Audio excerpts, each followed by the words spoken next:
My name is Daisy Marie Duval Allebach, and I was the first to graduate from Glen. Here's your story, let's begin. The water's fine, come on, dive in. The future's here, it's right before. I had a blind boy, and one time he asked me, "What is a watermelon?" And I thought, what is a watermelon? We had a farm and we grew watermelon. It's one of those juicy things that you eat, and in the summertime after you come in from the field and you're sweaty and all, it's a refreshing thing. So I wrote the book in answer to him and his question, and I wrote the book called What is a Watermelon?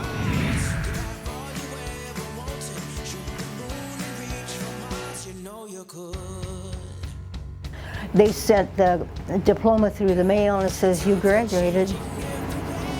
And I thought, whoopee, nobody to shake my hand or slap me on the back or give me a high five or something. And so I determined right then, if I ever received another award or diploma for anything, somebody better say, you know, good job or something, and be happy and enthusiastic with me. I determined somebody better shake my hand, because I said, I went through all that before and it was by mail, and I says, I'm here. And so, and I just said it because I was sure hoping somebody would shake my hand, and they all queued up and every single one of them shook my hand and said, "A job well done." So I thought, way to go.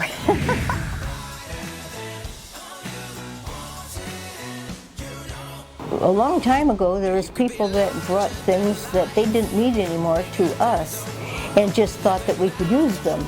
And it might be a walker or a crutch or cane or old clothes or leftovers from a rummage sale or something. So I accepted all of them, disinfected everything, and when the word got around that I had a wheelchair and you could have it free, whoa, people were excited then, because a lot of people, this is after the Great Depression, they were poor.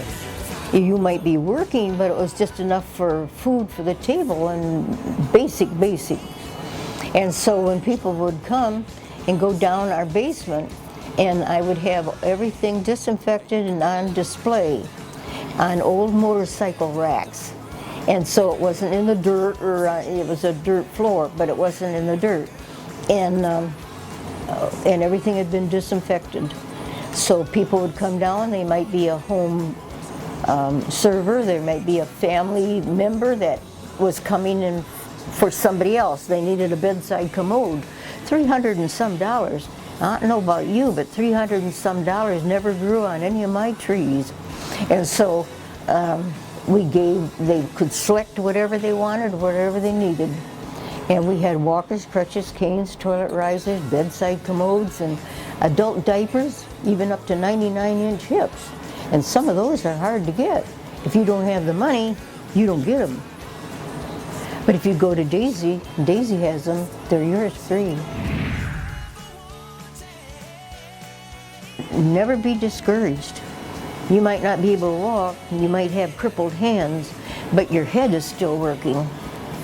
And as long as your mind is receptive, you can learn things and write things and tell your own experience to encourage others. You know you could.